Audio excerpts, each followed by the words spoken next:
Fala galera, tudo bem? E aí, Edwards Miranda aqui.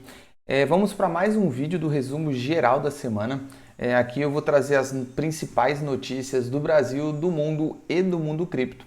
Aquelas notícias principalmente que têm algum tipo de impacto nas suas finanças, nos seus investimentos, no seu trabalho, nas perspectivas gerais, tanto do nosso país quanto do mundo. Beleza? Sem mais delongas, vamos começar aqui com a nossa primeira notícia.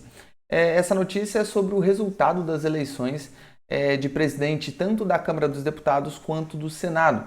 Muitas pessoas já estão citando que é uma vitória do governo, tanto nas duas casas, porém, mais ou menos. Até que sim, na Câmara dos Deputados, o Arthur Lira, o então presidente eleito, ele realmente diz apoiar o presidente. Já no Senado, o Rodrigo Pacheco ele foi apoiado pelo governo, mas realmente por uma falta de outra opção. Mais ou menos assim, o governo decidiu apoiar alguém que já ia ganhar, basicamente isso.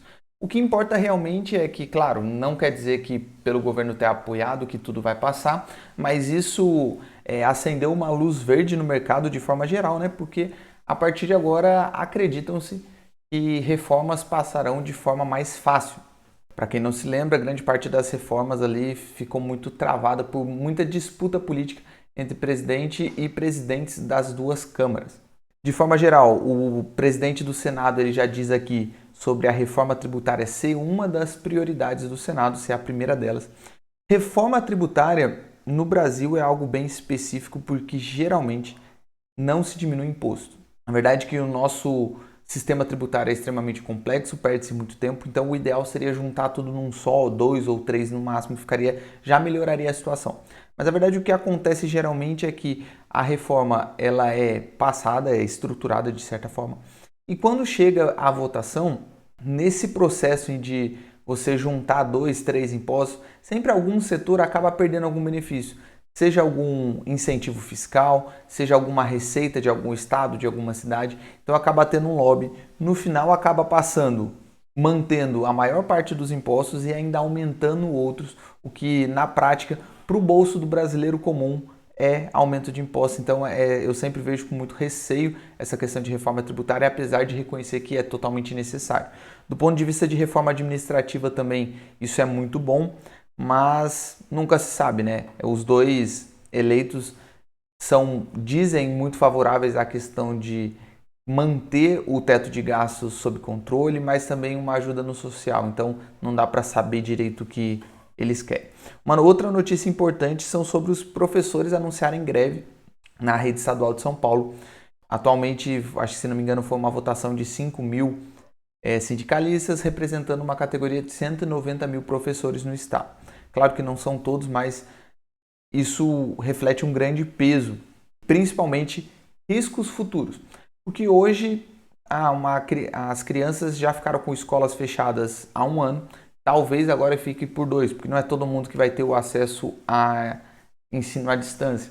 A realidade é que isso vai se impor daqui a alguns 10, 20 anos, que muitas crianças vão ter dificuldade de aprendizagem, esse ato de 2 anos prejudica muito no ensino, prejudica aquelas crianças que necessitam de merenda, apoio psicológico, qualquer coisa desse tipo, sem contar a evasão escolar. Esses índices vão disparar daqui para frente.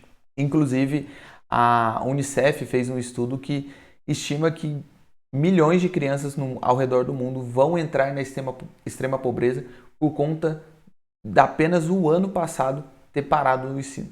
Porque basicamente o que uma pessoa normalmente termina o seu ensino médio ali entre 17, 19, 18 anos, agora vai terminar pelo menos entre 18, 19, talvez 20 anos.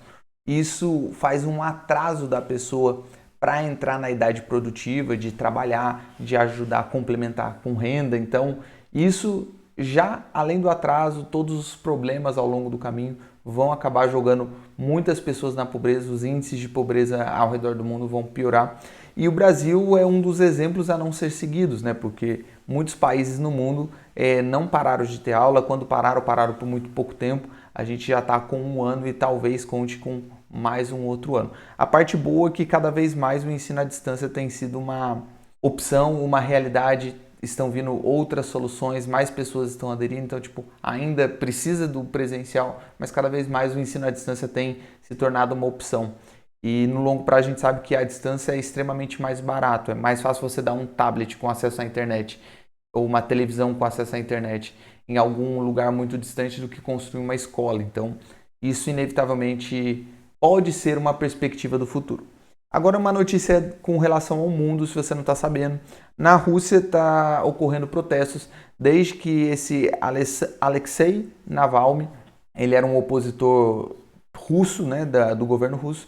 Ele foi envenenado alguns anos atrás e fugiu para a Alemanha. Nesse período em que ele estava na Alemanha, ele produziu um documentário de 2 horas que foi liberado no YouTube, já tem mais de 60 milhões de acessos, que conta da história do Putin, da ascensão dele desde da União Soviética, que ele fazia parte de um serviço secreto soviético, até chegada ao poder, com diversas passagens e diversos setores estratégicos, com muita propina, máfias, enfim, chegando até conseguir recentemente passar uma lei que ele pode ser eleito indefinidamente para presidente. Então, após esse Alexei Navalny soltar esse documentário, ele foi preso, a prisão dele foi dito por fraude fiscal, porém ele acusa de, na verdade, ser uma prisão política, o que não diria que é totalmente impossível. Está tendo muitos protestos lá, principalmente em Moscou. Teve até um protesto que estava a menos 50 graus e tinha muita gente protestando. Atualmente já tem quase 10 mil pessoas presas nesses supostos protestos ilegais. A Rússia já expulsou diplomatas da Suécia, Alemanha e Polônia. E por que isso é importante para o mundo? De forma geral, a Rússia é um grande parceiro econômico do Brasil. Ela também é o segundo maior produtor de petróleo no mundo, além de ter grande influência no leste europeu ali.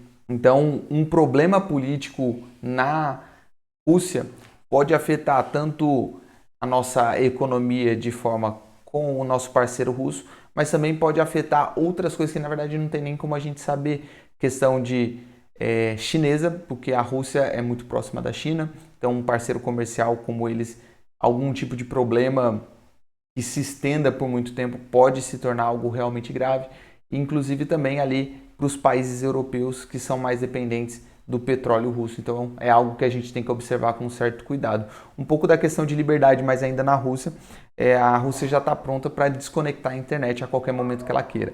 A ideia era um programa que pudesse criar uma intranet, uma internet só da Rússia ali, sem que as pessoas tivessem acesso a coisa fora. Basicamente o governo russo ele criou postos onde se centralizava a chegada do sinal de internet e eles transmitem para as casas das pessoas. Na prática, eles conseguem limitar ou escolher o que chega de sinal ou de informação para as pessoas.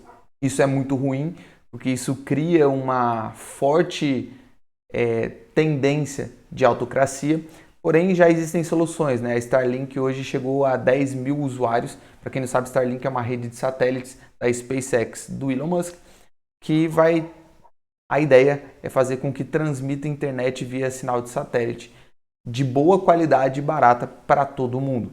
Ela ainda está muito pequena, está na sua fase beta ali, mas a gente já enxerga como uma solução para esse tipo de problema. A China tem algo meio que parecido, um firewall chinês, mas hoje em dia muita gente já sabe como burlar isso. Alguns países que tentam, talvez não tenham tanto sucesso a partir de agora.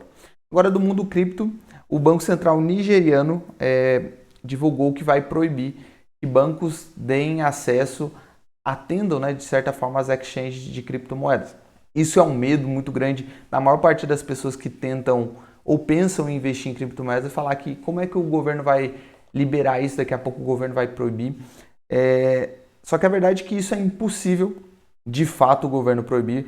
No caso, a Nigéria utiliza muito esse serviço, principalmente como uma forma de proteção, porque existe uma extorsão da polícia nigeriana lá, tanto é que eles têm protestos desde o ano passado. Tem até uma história que eu estava lendo que a polícia invadiu a casa de um morador. A princípio ele não tinha cometido nenhum crime, ele se trancou no banheiro para começar a apagar todo tipo de mensagem que provava que ele tinha algum certo tipo de dinheiro, porque quando a polícia vê as suas mensagens, seus e-mails, acessa seu aplicativo no banco, se ele vê que você tem dinheiro, eles vão exigir que você pague esse dinheiro para eles.